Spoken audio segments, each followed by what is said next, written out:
that the investors said, I'm not going to buy this anymore. And if the investors are not going to buy it, Wall Street won't buy it and sell it to them. And if Wall Street won't buy it, the originators won't do it. And that was the end of refinancing of subprime mortgage loans, and credit quality just imploded.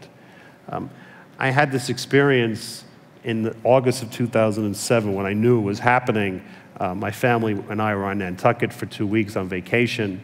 And in the second week, my wife turns to me and says, "Where are all the men?"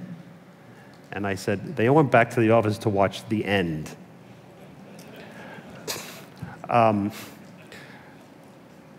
So you had two things so far. Leverage, a very big asset class that blew up in everybody's face.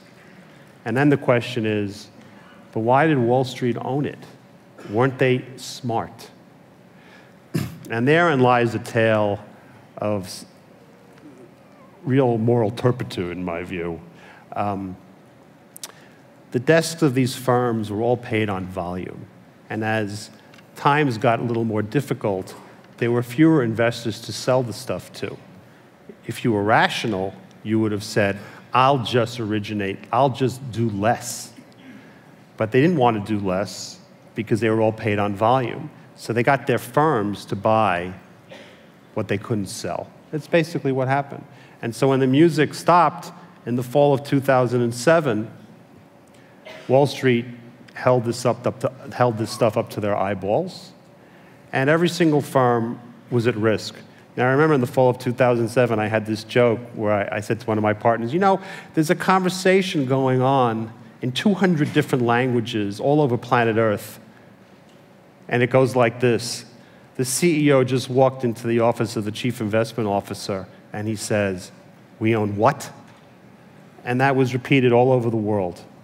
Now, the question I always get is, did we really have to bail them out?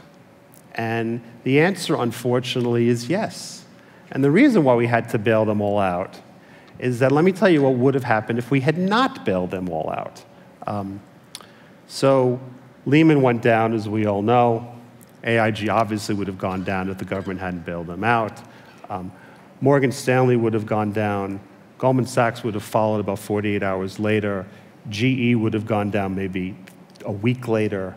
And none of you in this room would have been able to get your money out of your money market funds because the market was dead. The commercial paper market would have ceased to exist, so several industrial companies would have gone down. And instead of having a 10% inflation rate, and 10% unemployment rate, we would have had a 25% unemployment rate, and we would have had a Great Depression instead of the Great Recession.